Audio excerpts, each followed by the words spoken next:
बिस्मिल्लाहिर्रहमानिर्रहीम। अस्सलाम वालेकुम। मुअज़्ज़ज़ नाज़रीन और सामीन, ये नमरूद का वाक़या है। नमरूद जो खुदाई का झूठा दावेदार था, ये एक ज़ालिम और सफ़ाक बादशाह था। इसमें गुरूर और तकब्बुर हद से भरा हुआ था और अल्लाह बुज़ुर्ग व बत्तर ने नमरूद को एक छोटे से मच्छर के ज़रिए हलाक किया। इसने कभी आसमान की तरफ नज़र भी उठा के नहीं देखी थी। अल्लाह ताला ने नमरूद बादशाह को सारी दुनिया की बादशाही अता फरमाई और इसने अपने परवरदिगार का शुक्रगुजार होने के बावजूद खुद को ही बादशाह कहलवाता रहा और अता करने वाले रब को फरामोश कर बैठा। दुनिया के चारों कोनों यानी पूरी दुनिया की हुकूमत सिर्फ बादशाहों को ही मिली है।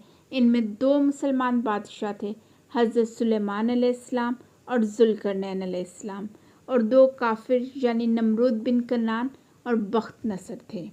नमरूद बुतप्रस्त था, ये और इसकी कौम बुतों की पूजा करती थी। इसका नाम नमरूद बिन कनान बिन कौस बिन साम बिन नूह था। यह हज़रत नूह अलैहिस्सलाम की नस्ल से ही था।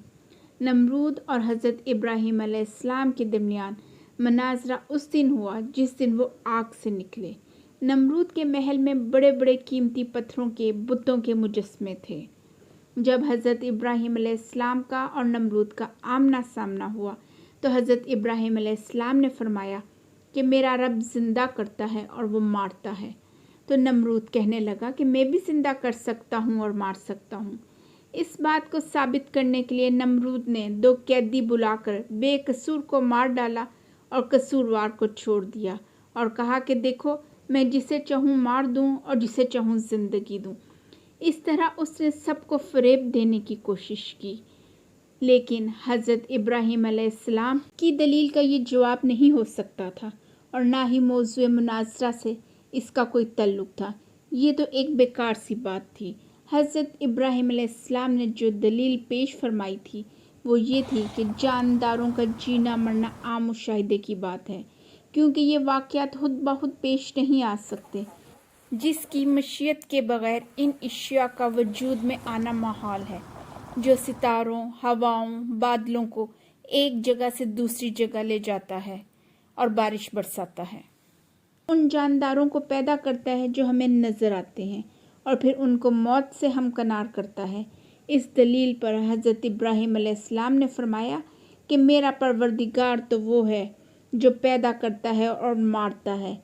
उस जाहिल बादशाह ने कहा कि मैं भी ज़िंदा कर सकता हूँ और मार सकता हूँ। इसका मतलब ये है कि ये नज़र आने वाले तमाम काम उसके कंट्रोल में हैं। तो ये सरासर ज़िद और हठ धर्मी है और इससे मुराद अगर कैदियों का वाक़या है तो हज़रत इब्राहीम अलैहिस्सलाम की पेश करदा दलील से इसका कोई ताल्लुक़ ही नहीं। फिर वो दलील के मुकाबिल दलील पेश ना कर सका। चूँकि बहस में नमरूद की शिकस्त का पहलू ऐसा था जो हाज़रीन और दूसरे लोगों की समझ में आने वाला नहीं था। अब हज़रत इब्राहीम अलैहिस्सलाम ने एक और दलील पेश की और उसे सबके सामने लाजवाब होना पड़ा। हज़रत इब्राहीम अलैहिस्सलाम ने इरशाद फरमाया कि अल्लाह तो वो है जो सूरज को मशरिक़ से निकालता है और मग़रिब में ग़ुरूब करता है। अगर तेरा दावा सच्चा है तो तू सूरज को मग़रिब से निकाल कर दिखा। इस बात का जवाब नमरूद मरदूद ना दे सका, क्योंकि वो ये काम नहीं कर सकता था। आपने कहा कि ये काम सिर्फ वही ज़ात कर सकती है जिसके हाथ में ज़िंदगी और मौत का इख्तियार हो।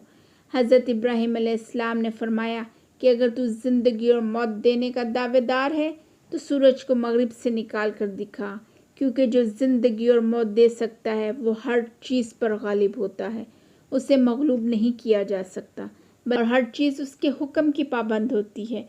अगर तेरा दावा सच्चा है तो ये काम कर, वरना साबित हो जाएगा कि तेरा दावा गलत है और यही हकीकत है।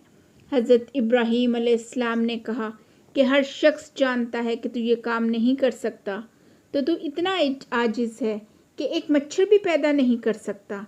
हज़रत इब्राहीम अलैहिस्सलाम ने उसका आजिज़ और जाहिल होना वाज़िया फरमा दिया। उसके पास कहने को कुछ नहीं था और उसका मुंह बंद हो गया। अल्लाह तबारक तआला इरशाद फरमाते हैं, तर्जुमा, ये सुनकर काफिर शशदर रह गया और अल्लाह बेइंसाफ़ों को हदायत नहीं देता। नमरूद ने इश्याए हुर्दनी का इंतज़ाम अपने हाथ में रखा था, لوگ غلہ لینے کے لیے اس کے پاس جاتے تھے۔ حضرت ابراہیم علیہ السلام بھی اپنے دوستوں کے ساتھ اس کے پاس گئے۔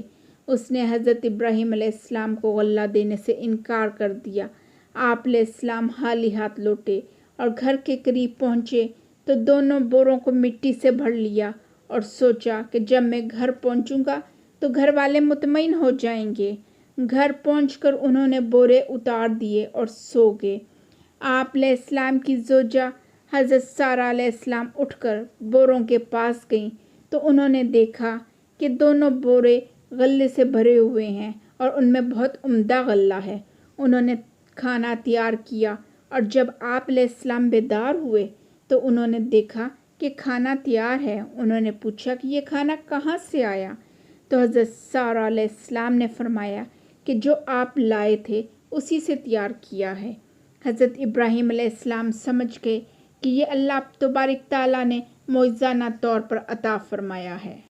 حضرت ابراہیم علیہ السلام نے نمرود کو تبلیغ کی اور اسے راہ راست پر لانے کی کوشش کی، مگر اس لعین نے تو آپ علیہ السلام سے یہ کہا کہ اے ابراہیم، تیرے خدا سے مجھے کیا حاجت ہو سکتی ہے، اور تم دیکھنا کہ تیرے خدا سے میں ایک روز اس کی حکومت چھین لوں گا۔ آپ علیہ السلام نے فرمایا کہ اے بادشاہ، تو آسمان پر کس طرح جا سکتا ہے؟ اس مقصد کے لیے اس نے بہت بلند مینار تعمیر کروایا اور اس پر چڑھ کر اس نے تیر چلایا۔ اللہ کے حکم سے جب تیر واپس آیا تو اس پر خون لگا ہوا تھا۔ نمرود نے یہ تیر حضرت ابراہیم علیہ السلام کو دکھا کر کہا، اے ابراہیم، دیکھ، میں نے تیرے خدا کو ہلاک کر دیا ہے۔ حضرت ابراہیم علیہ السلام اس کی نادانی پر افسوس کرتے رہے اور کہنے لگے، اے نمرود، بھلا تو کس طرح اللہ کو مار سکتا ہے، کیونکہ اسے تو موت ہی نہیں آنی ہے۔ وہ سب پر قادر ہے، ساری مخلوق کو اس نے پیدا فرمایا ہے، وہ ہمیشہ سے ہے اور ہمیشہ رہے گا۔ نمرود مردود ہر بار توحید کی دعوت قبول کرنے سے انکار کرتا رہا۔ بالآخر وہ بولا کہ تو اپنا لشکر تیار کر لے، میں اپنا لشکر جمع کرتا ہوں تاکہ تیرے خدا کے ساتھ میرا مقابلہ ہو۔ حضرت ابراہیم علیہ السلام نے فرمایا کہ تو اپنی فوج جمع کر، میرا خدا کن فیکن میں جمع کر دے گا۔ حضرت ابراہیم علیہ السلام نے نمرود کی اصلاح کی پوری کوشش کی۔ جب اس کی اصلاح کی کوئی بھی امید باقی نہ رہی تو اللہ تبارک تعالیٰ سے حضرت ابراہیم علیہ السلام نے نمرود کے لیے بد دعا فرمائی۔ اللہ تعالیٰ نے آپ علیہ السلام کی دعا کو قبولیت عطا فرمائی اور نمرود اور اس کی قوم کے لیے مچھروں کی صورت میں عذاب نازل فرمایا۔ جب نمرود اور اس کی قوم پر یہ عذاب نازل ہوا تو مچھروں کی زیادتی کا یہ عالم تھا کہ ان سے سورج بھی چھپ گیا، یعنی دھوپ زمین پر نہیں پڑ پاتی تھی۔ مچھروں نے آل نمرود کے خون چوس لیے اور گوشت کھا گئے، سوائے نمرود کے۔ نمرود جو کہ ایک بہت بڑا بادشاہ تھا، اس کے پاس لشکروں کی کمی نہ تھی، طاقت میں بھی کمی نہ تھی، مگر اس عذاب کے آگے وہ بالکل بے بس ہو گیا۔ ابھی وہ قوم کی تباہ حالی دیکھ رہا تھا کہ ایک مچھر اس کی ناک میں گھس کر اس کے دماغ میں چلا گیا۔ وہاں وہ مچھر ایک عرصے تک رہا اور اس کا مغز چاٹتا رہا۔ جب اس کے سر پر چوٹ ماری جاتی تو وہ کاٹنا چھوڑ دیتا، بعد میں پھر شروع ہو جاتا۔ یہی حال دن رات جاری رہا اور اس کے سر پر ہر آنے والا جوتا مارتا تو اس کو قدرے سکون ملتا۔ اس ذلت امیز صورتحال میں اپنے وقت کا طاقتور بادشاہ سسک کر اور سر پر جوتے، ڈنڈے اور چوٹے کھا کر مر گیا۔ ملتے ہیں جلد ایک نئی اسلامی تاریخی اور معلوماتی ویڈیو کے ساتھ۔ امبراری وائس کو لائک، شیئر اور سبسکرائب کریں۔ اللہ تبارک تعالیٰ آپ کا حامی و ناصر ہو۔ السلام علیکم۔